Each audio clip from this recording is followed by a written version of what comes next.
Eish. Halo semuanya, kembali lagi bersama saya di channel Jaswan. Nah, di video kali ini kita akan membahas sebuah film yang berjudul Badland Hunter yang pernah dirilis pada tahun 2024. Berlatar 3 tahun setelah terjadinya gempa terbesar dalam sejarah umat manusia di bumi. Kondisi planet bumi saat ini sudah berada dalam fase post-apokaliptik, yaitu menjelang detik-detik akhir dunia, atau mungkin akhir zaman, dengan seluruh peradaban manusianya yang sudah hampir punah. Di mana kisah kali ini akan diawali dengan memperlihatkan seorang pemuda bernama Juwon yang sedang berburu seekor buaya besar menggunakan busur panahnya. Yang dikira sudah berhasil, ternyata buaya itu masih hidup dan justru balik menyerangnya.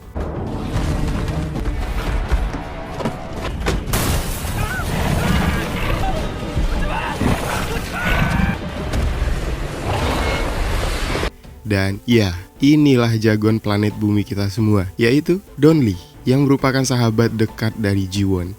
Hanya dengan bermodalkan sebilah golok, Don Lee berhasil menghabiskan si buaya hingga buaya besar tewas saat itu juga. 아이 맛있겠다. 야 봐. 아니 내가 그거 다 잡은 건데 그거. Beralih kepada seorang gadis yang bernama Suna, yang tinggal bersama neneknya sejak bencana gempa bumi yang terjadi 3 tahun yang lalu. Tempat ini menjadi kesulitan air bersih, sehingga Suna dan neneknya harus menghemat air, termasuk menyaring air kotor untuk kebutuhan hidup mereka. 주변에 온통 썩은 물뿐이네. 순아야, 그렇게 생각해. Kembali ke Don Lee yang ternyata berprofesi sebagai seorang tukang daging dengan menjual daging buaya hasil buruannya. Uang dan perhiasan di zaman ini sudah tidak ada harganya lagi. Sudah tidak berharga sehingga transaksi jual beli kini sudah kembali menjadi sistem barter. 아 안돼 안돼 안돼. 뭐야? 쌀이요 쌀. 아저씨 갈게요. 조심히 가. Tak lama muncullah sebuah mobil yang merupakan para polisi gadungan yang memang sudah sering membawa paksa beberapa orang untuk dibawa bersama mereka. Di mana salah satu warga yang punya postur tubuh tinggi besar mencoba melakukan perlawanan.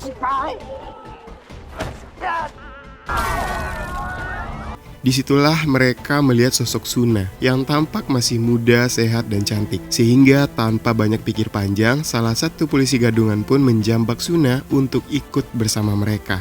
Melihat gadis yang disukainya sedang terancam, Juwon yang sedari tadi sudah menahan kesabaran, akhirnya turun tangan juga. Namun karena jumlah mereka lebih banyak, maka dialah yang justru harus dikeroyok rame-rame oleh para polisi gadungan tersebut.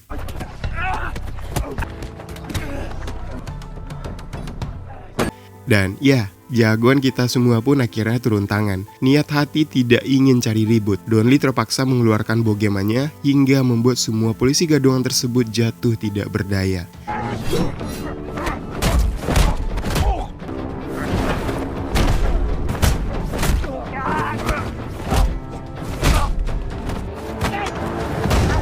Salah satu polisi gadungan mengaku mereka hanya menjalankan tugas sesuai perintah dari seorang penjahat bernama Tiger, yang ternyata Don Lee pernah mengenalnya di masa lalu. Lantas ia pun melepas mereka semua, sembari menitipkan salam untuk orang bernama Tiger tersebut. Ketika Don Lee dan Juwon sedang berangkat untuk melakukan berburu, mereka berdua tak sengaja melihat Suna dan neneknya sedang didatangi oleh sekelompok orang yang mengaku sebagai sukarelawan. Si wanita yang juga berprofesi sebagai guru pun menjelaskan bahwa mereka punya sebuah tempat aman di kota Seoul yang khusus diperuntukkan bagi para remaja dengan misi untuk melindungi generasi muda di masa depan. Yang karena si guru dan timnya tampak sangat meyakinkan, Suna dan nenek pun memutuskan untuk ikut bersama dengan mereka. 아저씨도 나 꼭 보러 와야 돼요. 그래 꼭 보러 갈게. Dalam perjalanan menuju Seoul, Suna dan nenek pun tidak sendirian, melainkan ada juga orang lain yang salah satunya bernama kita panggil saja San, yang kebetulan seumuran dengan Suna. Karena jarak yang mereka tempuh sangat jauh, para lansia pun akan dibawa ke klinik untuk mendapatkan perawatan yang dengan kata lain, Suna harus berpisah dengan neneknya untuk sementara waktu.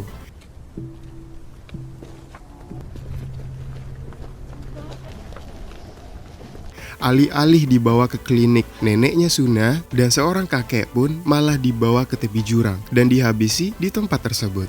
di mana pada waktu yang bersamaan Don Lee dan Ju-won yang sedang berburu pun menyaksikan kejadian tersebut.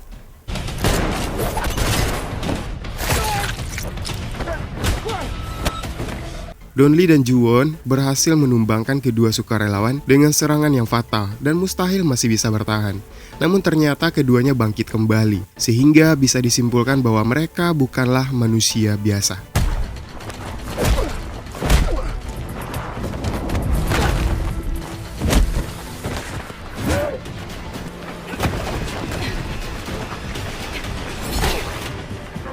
Setelahnya muncullah seorang wanita asing yang membantu Don Lee dan Ju-won, sehingga mereka berhasil menumbangkan kedua sukarelawan jahat tersebut dengan cara memenggal kepalanya.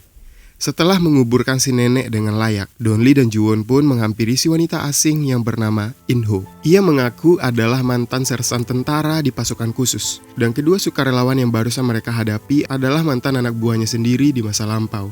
In-ho juga menjelaskan bahwa si guru dan kelompok sukarelawannya adalah orang jahat. Begitu pula tempat yang mereka tuju. Bukanlah suatu tempat penampungan yang baik, seperti yang si guru ceritakan, melainkan sebuah tempat gedung apartemen yang sangat-sangat berbahaya. In-ho pun menceritakan kronologi yang berawal sejak 1 tahun yang lalu. Saat itu, ia dan rekannya yang bernama Kwon tengah melakukan pencarian terhadap orang-orang yang masih bertahan hidup dari bencana gempa besar. Sampai akhirnya mereka sengaja menemukan sebuah gedung apartemen yang masih berdiri kokoh dan memutuskan untuk menjadikan tempat tersebut sebagai penampungan bagi orang-orang yang masih bertahan hidup. Sampai suatu hari muncullah seorang dokter bernama Yang Gisu, satu-satunya dokter yang mungkin masih hidup di planet bumi ini. Alih-alih membantu orang yang membutuhkan dokter, Gisu ternyata melakukan semacam eksperimen yang melibatkan remaja dan anak-anak di bawah umur. Beliau rupanya sedang melakukan penelitian untuk menciptakan manusia generasi terbaru yang digadang-gadang mampu bertahan hidup dari kondisi ekstrim, seperti dapat hidup tanpa makanan dan minuman selama berbulan-bulan, bahkan memiliki ketahanan terhadap kondisi ekstrim dan menyembuhkan luka dengan tingkat yang fatal. Yang pada intinya Dr. Gisu sedang menciptakan manusia yang sulit untuk mati. Namun mengetahui eksperimen ini harus melibatkan remaja dan anak di bawah umur. In-ho tentu saja menolak ide tersebut, sehingga terjadilah sedikit perdebatan yang diakhiri dengan pemaksaan dari rekannya sendiri, yaitu Kwon, yang ternyata lebih memihak kepada Dr. Gisu ketimbang sahabatnya sendiri.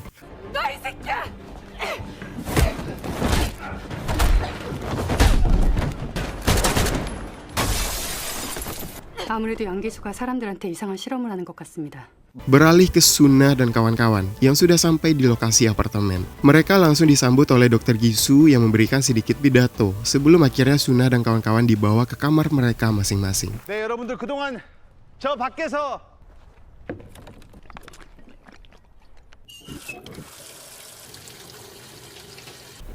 Kembali ke Don Lee dan Ju-won yang akhirnya setuju untuk membantu In-ho menyelamatkan anak-anak dari apartemen tersebut. Terlebih lagi ada Suna yang sangat dekat dengan mereka. Masalahnya untuk masuk ke sana tentu saja tidak semudah itu, karena akan ada banyak sekali pasukan militer yang berjaga. Sehingga Don Lee berpikir seseorang yang mungkin bisa membantunya, yaitu musuh bebuyutannya di masa lalu yang bernama Tiger, yang tidak lain adalah pimpinan polisi gadungan yang sempat muncul di awal tadi. Dan inilah bentukan Tiger, ketua preman akhir zaman yang sedang melakukan duel dengan kelompok gangster lain, di mana saat kedua kelompok tidak terima dengan hasil pertarungan, maka terjadilah tawuran yang cukup brutal.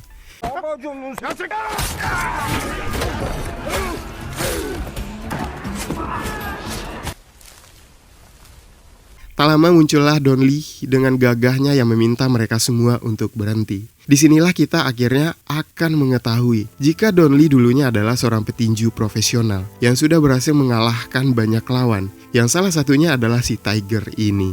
Sehingga Tiger yang ingin membalaskan dendam pun meminta kelompok lawan untuk membantunya. Dan inilah yang terjadi.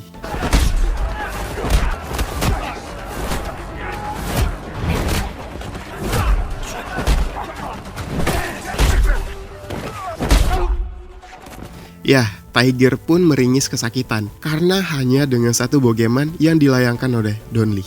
Sementara kelompok lawan memilih kabur meninggalkan tempat tersebut. Don Lee pun menginterogasi satu persatu anak buah Tiger, termasuk Tiger itu sendiri, perihal di mana lokasi apartemen yang dimaksud dan bagaimana cara untuk bisa masuk ke sana. Namun karena mereka semua memilih untuk bungkam, maka jangan salahkan Don Lee apabila ia memberikan sedikit shock terapi yang cukup brutal dan pastinya akan sangat menyakitkan. 그럼 좀 자고 있어.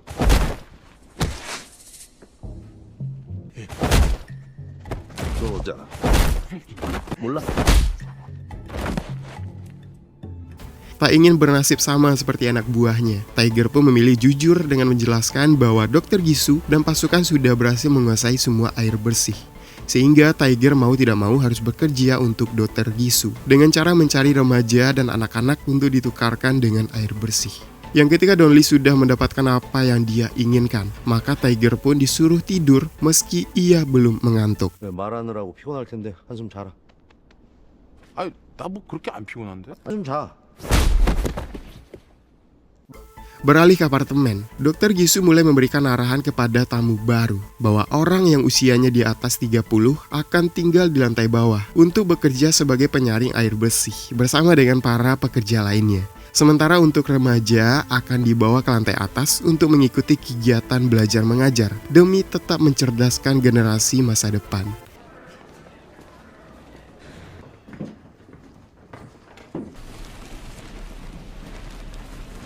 우리가 마시는 맑은 물로.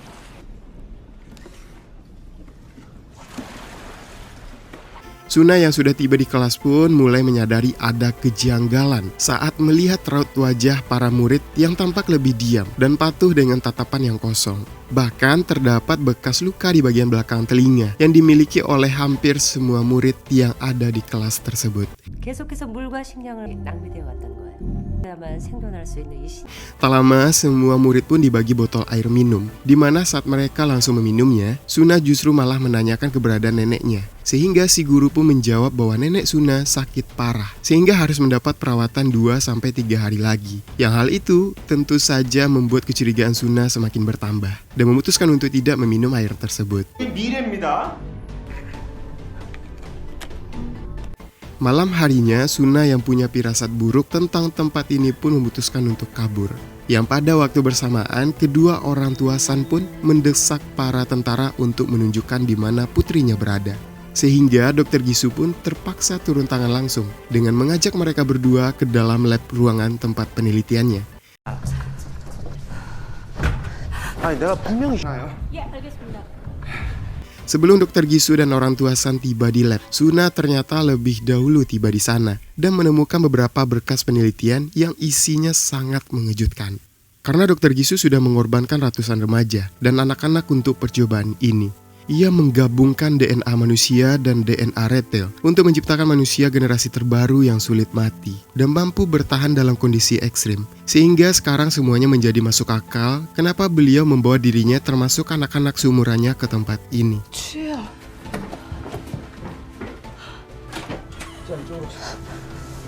Suna pun dengan cepat bersembunyi saat Dr. Gisu dan orang tua San tiba di sana. Tanpa banyak basa-basi, Dr. Gisu langsung to the point bahwa dirinya sudah melakukan percobaan yang melibatkan remaja dan anak-anak bahkan putrinya sendiri. Ia jadikan subjek percobaan pertama demi memenuhi ambisi liarnya tersebut. 자. 주의장 자극시키지 마세요. 따님 위험합니다. Melihat San terbaring di atas meja operasi, sang ayah pun dengan cepat membangunkannya yang justru hal itu malah memperburuk situasi ketika tubuh San mengalami kejang hebat hingga tewas seketika. Melihat subjek eksperimennya maut, Dr. Gisu pun marah besar dan menghabisi semua kedua orang tua San dengan cukup barbar. Karena Suna sedikit jijik dan mengeluarkan suara, Dr. Gisu pun berhasil menemukan keberadaannya dan menjadikan Suna sebagai subjek baru eksperimennya. 마침 잘 됐네. 젊다는 거 참 좋아.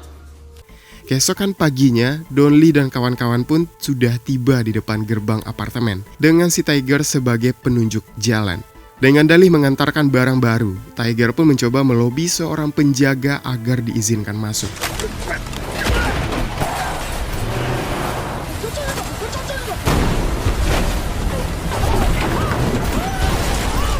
Alih-alih masuk dengan cara senyap tanpa ketahuan, Don Lee yang tak punya banyak waktu untuk perencanaannya pun langsung masuk begitu saja, menyerang para penjaga. Bahkan Tiger sang ketua preman akhir zaman sekalipun terlihat ketakutan dan tidak habis pikir dengan kebrutalan yang Don Lee lakukan.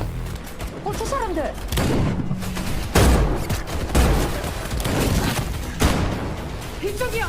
Melihat Don Lee and the gang menerobos masuk, si guru pun segera melaporkan hal itu kepada Dr. Gisu. Namun karena beliau sedang sibuk mengoperasi Suna, ia pun tetap melanjutkan pekerjaannya dan menyuruh si guru memberitahu Kwon untuk membereskan masalah tersebut. Don Lee and the gang pun masuk ke basement dengan tujuan untuk menyelamatkan anak buah In-ho yang disekap oleh Kwon. Namun alangkah terkejutnya In-ho saat menemukan mereka semua telah menjadi mayat hidup alias zombie, sehingga Don Lee dan kawan-kawan terpaksa harus menghadapi mereka semua.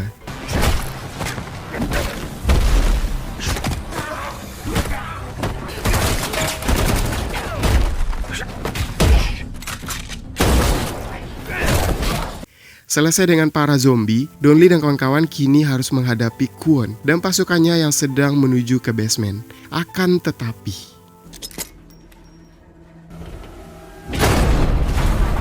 Juwon dan In-ho pun diperintahkan naik terlebih dahulu untuk menyelamatkan Suna. Sementara Don Lee sendiri akan menghadapi anak buah Kwon yang terus berdatangan, di mana ia sendiri mengalami sedikit trouble saat sedang akan mengambil goloknya akibat postur tubuhnya yang terlalu besar.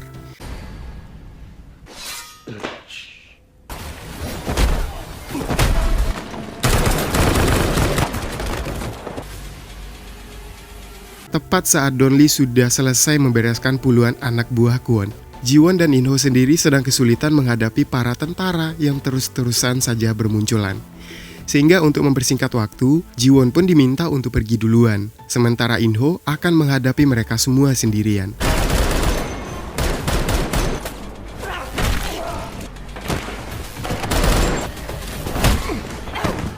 Dan ya, muncullah Kwon yang notabene-nya adalah mantan rekannya sendiri, di mana mereka berdua terlibat duel menggunakan tangan kosong, dengan In-ho yang sempat berhasil melukai wajah si Kwon.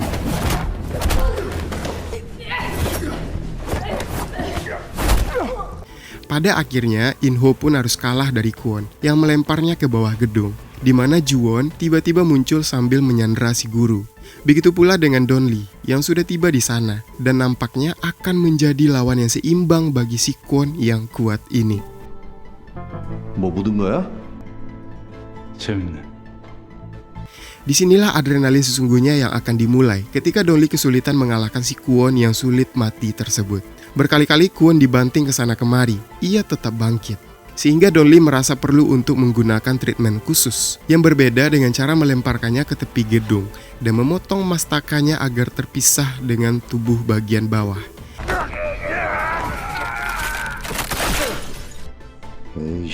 Menyadari pasukannya sudah habis, Dr. Gisu pun dengan cepat menyuntikkan serum yang dihasilkan dari sampel tubuh Suna. Tanpa ia sadari bahwa Suna tidak pernah meminum air yang disediakan di tempat ini. Padahal syarat utama agar serumnya bisa bekerja dengan sempurna adalah si subjek wajib meminum air yang sudah tercampur mikroorganisme khusus yang bertujuan untuk menstabilkan serumnya. Sehingga alih-alih memperkuat tubuhnya, Dr. Gisu justru mengalami masalah serius ketika serum tersebut menolak bersatu dengan metabolisme dalam tubuhnya. Tak lama muncullah Juwon bersama si guru yang langsung dilumpuhkan oleh satu tentara wanita, anak buahnya Dr. Gisu. Sadar tempat ini sudah tidak aman lagi, Dr. Gisu pun berencana akan pergi dengan membawa separuh tubuh putrinya ke dalam koper. Namun saat akan keluar, datanglah Don Lee yang langsung menghabisi si tentara wanita, termasuk si guru. Sehingga Dr. Gisu pun dengan liciknya melemparkan granat demi untuk keselamatan dirinya sendiri.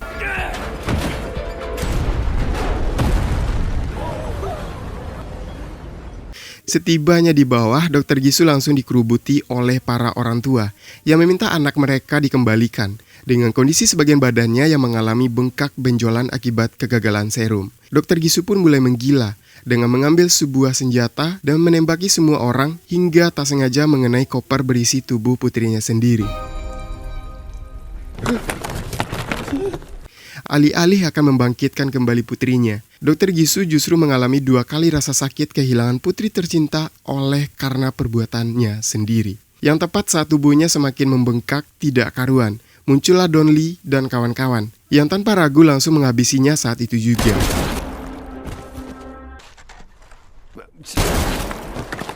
Setelah semuanya berakhir, barulah turun hujan yang selama 3 tahun ini tidak pernah turun. Sebagian anak-anak dan remaja pun kini bisa kembali kepada orang tuanya, sehingga mereka bisa memulai kembali peradaban tanpa adanya para oknum yang akan meresahkan.